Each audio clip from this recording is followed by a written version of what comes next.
I'm Bill Korak with a report card.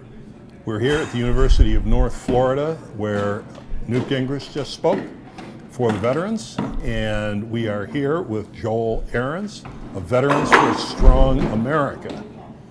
Joel, tell us a little bit about Veterans for a Strong America. What we are is we're an all-veterans organization working to elevate the national security debate in the 2012 election.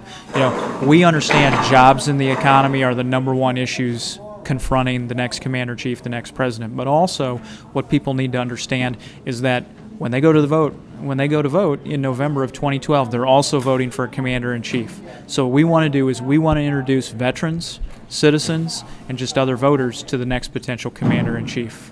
Now, Joel, our focus are the schools, specifically public schools. David McCullough, the Pulitzer Prize-winning author of John Adams in 1776, said, "Our students' ignorance of history is tantamount to a national security threat."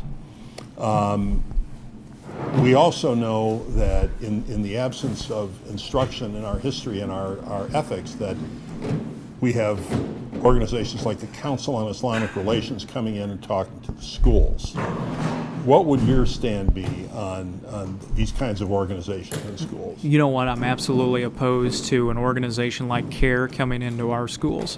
These people, through legal documents and through legal proceedings, depositions, it's been proven that CARE is involved in funding terrorist organizations. I don't know why any school in their right mind would want to allow an organization that has ties to terrorist organizations to come into our schools in the United States. In our schools today, we don't let drug dealers in. We don't let people who are going to harm our kids in. We don't even allow pop and snacks and certain types of candy come into our schools. But when we allow an organization like CARE to come into our schools and talk to our kids, it's dangerous. Do you have any experience with radical Islam? I served as a platoon leader, as a first lieutenant in Iraq from late 2003 to early 2005. I've seen what radical Islam does. I've seen those car bombs. I've seen how radical Islamists target innocent human beings. I've seen that ideology manifest itself in pure evil. And you know what? There's organizations like CARE today who are working to kind of with this creeping Sharia here in America, who are working to plant the seeds of the Sharia code and Sharia law that finds itself manifest in places like the Middle East. We see the same thing over there manifest in extraordinary acts of violence. But here we see organizations like CARE manifest itself, planting these little seeds in our schools now. We heard earlier from Frank Gaffney that CARE is linked to Hamas, and Hamas, of course, is a recognized terrorist organization and has been causing disturbances in the Middle East.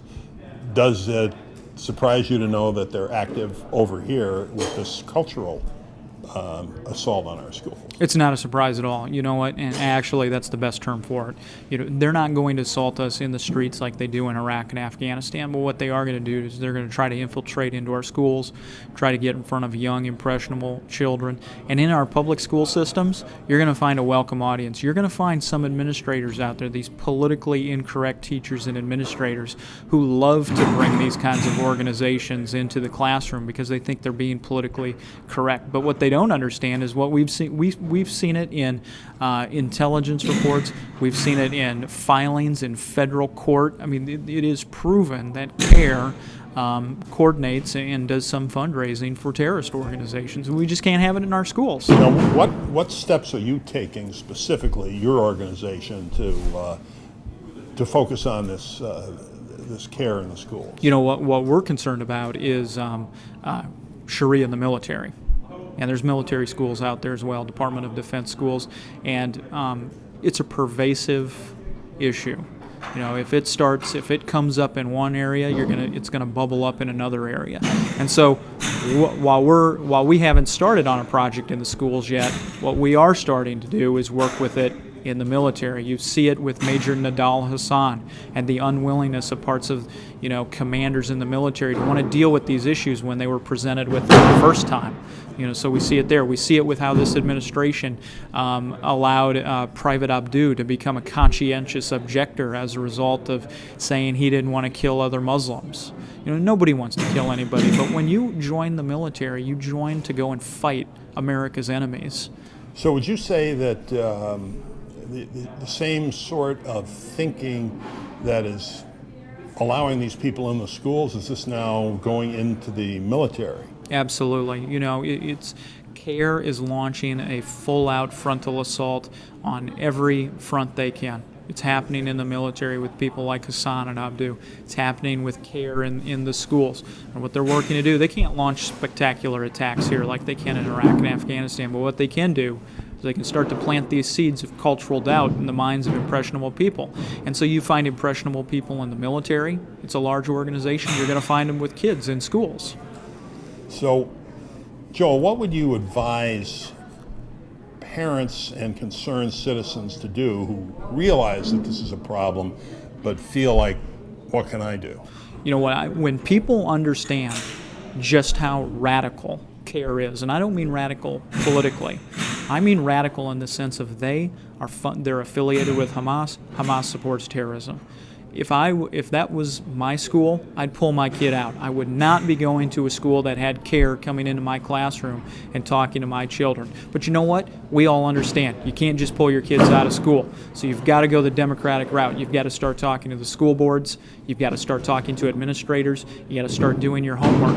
You know what I would have parents do? Get some interested attorneys out there to pull the legal filings that show what CARE's been doing here in America, and some of the legal issues that have come up as a result of Department of Justice investigations into their activities.